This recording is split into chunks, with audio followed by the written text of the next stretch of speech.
नमस्कार दोस्तों, इन्फ्राटॉक्स के नए एपिसोड में आपका स्वागत है। तो चलिए शुरू करते हैं।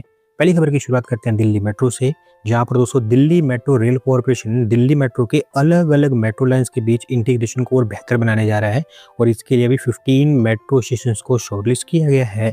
दोस्तों बेसिकली सारा का सारा काम दिल्ली मेट्रो के फेज़ 4 और फेज़ 5A के अंतर्गत किया जाएगा, जहां पर अभी जो 15 स्टेशंस आइडेंटिफाई किए गए हैं, उनमें से 10 मेट्रो स्टेशंस तो ऐसे होंगे जहां पर आपको 2 मेट्रो लाइन्स इंटीग्रेट होती हुई दिखाई देंगी, जबकि 5 ऐसे मेट्रो स्टेशंस होंगे जहां पर 3 मेट्रो लाइन्स इंटीग्रेट होती हुई दिखाई देंगी, जहां पर new Delhi, Indralok, Lajpat Nagar, central secretariat, Azadpur इस तरह के मेट्रो स्टेशंस को शॉर्टलिस्ट किया गया है।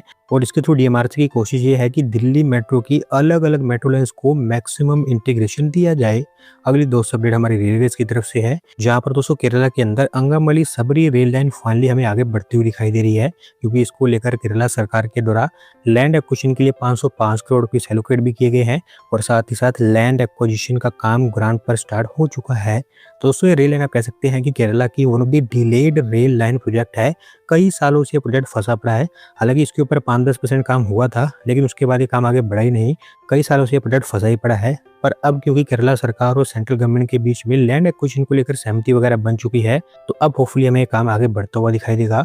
अंगामली से सबरीमाला तक ये रेल लाइन वया एरुमेली बनाई जाएगी और 111 किलोमीटर के आसपास इसकी लेंथ होगी। 14 के आसपास नए रेलवे स्टेशन भी यहाँ पर तैयार किए जाएंगे।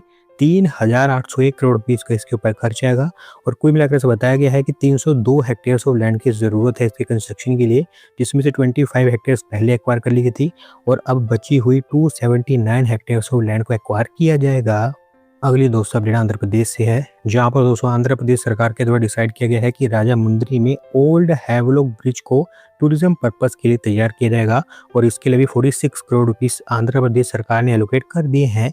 तो दोस्तों इसका मैं आपको थोड़ा सा बैकग्राउंड समझाऊं तो ओल्ड हैवलॉक ब्रिज एक 2.7 किलोमीटर लंबा रेल ब्रिज है गोदावरी रिवर के ऊपर, जिसको 1897 में ओपन किया गया था ब्रिटिशर्स के दौरान। और क्योंकि अब ये बहुत ज़्यादा पुराना हो चुका था, तो 1997 के आसपास इसे डीकमीशन कर दिया गया और फिर इसके पैरेलल ही एक नया ब्रिज भी बनाया गया।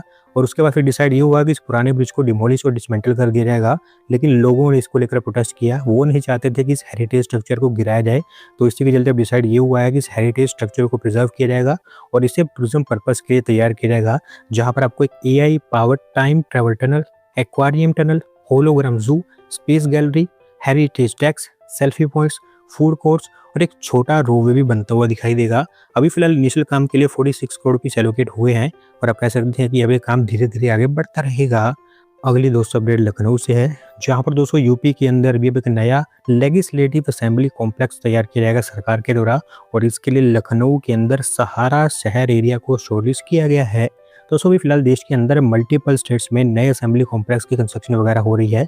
बहुत सारी स्टेट्स में प्लानिंग स्टेजेस में भी है और एक तरह से आप कह सकते हैं कि ये कंपटीशन है हमारी स्टेट्स के बीच में, जहां पर हमें देखेंगे कि कौन सी स्टेट कितना आइकॉनिक स्ट्रक्चर बनाता है। अभी फिलहाल बात करूँ इस लखनऊ वाले कॉम्प्लेक्स के बारे में, तो ये बहुत ही ज़्यादा आइकॉनिक होगा और ये 245 एकड़ के एरिया में फैला होगा। एक लोटस इंस्पायर्ड डिज़ाइन यहाँ पर चुना गया है, जहाँ पर 700 सीटर लेजिस्लेटिव असेंबली, एक 200 सीटर लेजिस्लेटिव काउंसिल और 1000 सीटर सेशन हॉल तैयार किया जाएगा।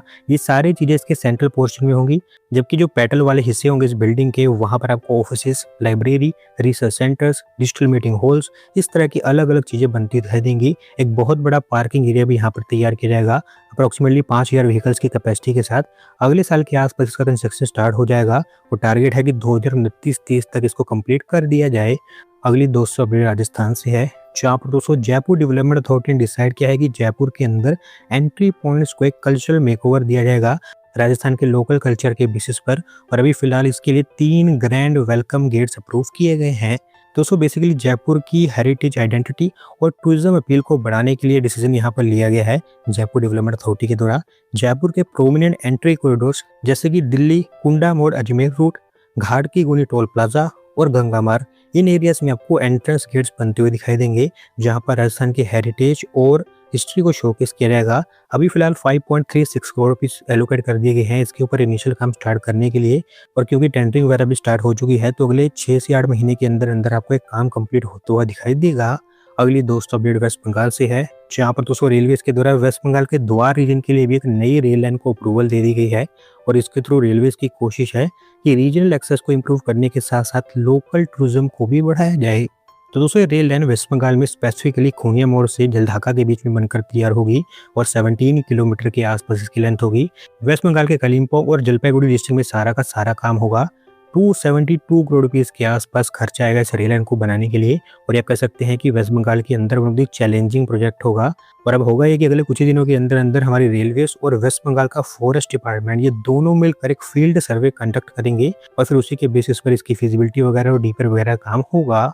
आज के दोस्तों आखिरी अपडेट उत्तर प्रदेश से ही है, जहाँ पर दोस्तों यूपी के अंदर नई फैक्ट्रीज का एडिशन हमें काफी तेजी से होता हुआ दिखाई दे रहा है।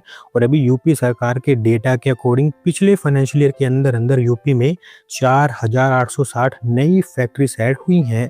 दोस्तों अलग अलग डेटा में क्लियरली दिखाया गया है कि यूपी हमारे देश की ऐसी स्टेट बन चुकी है जहां पर फैक्ट्रीज के मामले में सबसे ज्यादा ग्रोथ देखने को मिल रहा है। साल दर साल स्टेट में फैक्ट्रीज का नंबर बढ़ते चला जा रहा है। और अगर मैं डेटा में आपको बताऊं तो 2022-23 में यूपी में टोटल फैक्ट्रीज 19,000 से ज्यादा थी, जो 2023-24 में बढ़कर 22,000 से ज्यादा पहुंच गई।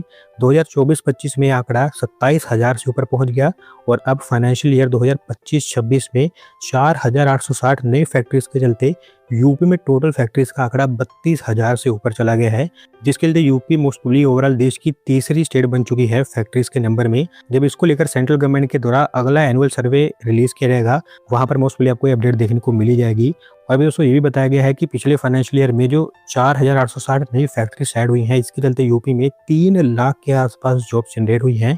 हमें उम्मीद ये है कि ये मोमेंटम आगे भी कंटिन्यू करता रहेगा। तो दोस्तों आज की वीडियो में बस इतना ही। अगर आप अपनी तरफ से अपडेट सबमिट करना चाहते हैं तो डिस्क्रिप्शन में दी गई लिंक पर क्लिक करके सबमिट कर सकते हैं। और अगर आज की वीडियो पसंद आई हो तो वीडियो को लाइक करें, चैनल को सब्सक्राइब करें। धन्यवाद वीडियो को देखने के लिए।